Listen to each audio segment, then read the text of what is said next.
Aláròyé máa wí o. Ìjọba ìpínlẹ̀ Ọ̀ṣun bẹ̀rẹ̀ ìforúkọsílẹ̀ fún gbogbo àwọn àkàndá ẹ̀dá láti lè ṣètò tó gúnrégé nípa ìgbáyégbádùn àwọn àkàndá ẹ̀dá tí wọ́n wà káàkiri ìpínlẹ̀ Ọ̀ṣun. Gómìnà Adémọ́lá Adélékè ti kéde pé kí gbogbo àwọn tí ọ̀rọ̀ kàn lọ forúkọ sílẹ̀ ní kíákíá. Nínú àtẹ̀jáde kan tí olùdámọ̀ràn pàtàkì fún gómìnà lórí ọ̀rọ̀ àwọn àkàndá Special Adviser on Special Needs Camille Aronsi fi síta ló ti ṣàlàyé pé ìforúkọsílẹ̀ náà yóò bẹ̀rẹ̀ lọ́jọ́ 27 oṣù yìí yóò sì wá sópin lọ́jọ́ 7 oṣù kẹfà ọdún yìí. Aronsi sọ síwájú pé ìforúkọsílẹ̀ náà yóò ran ìjọba lọ́wọ́ láti mọ iye àwọn àkàndá ẹ̀dá tó wà nípínlẹ̀ Ọ̀ṣun àti láti mọ àwọn nǹkan tí wọ́n ṣe aláìní ẹ̀.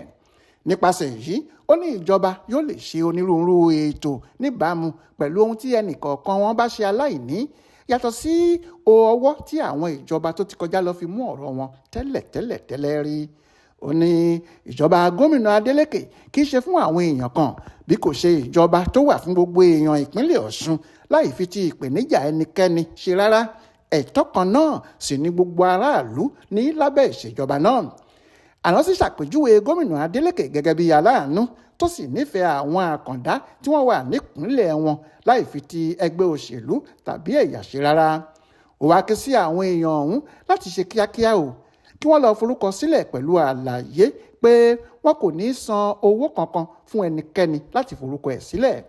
Ó fi kún ọ̀rọ̀ rẹ̀ pé àǹfààní púpọ̀ ni ètò náà jẹ́ fún gbogbo àwọn àkàndá ẹ̀dá tó wà ní ìpínlẹ̀ Ọ̀ṣun nítorí àwọn náà yóò lè lẹ́nu ọ̀rọ̀ nínú ìṣèjọba Adélékè tó wà lóde báyìí, bẹ́ẹ̀ ni wọn yóò lè lẹ́tọ̀ọ́ sí gbogbo ohun tó bá jẹ́ tiwọn látọ̀dọ̀ ìjọba. Florence Babasola ló ṣàkójọpọ̀ ìròyìn ọ̀hún fún Aláròyé Online Television.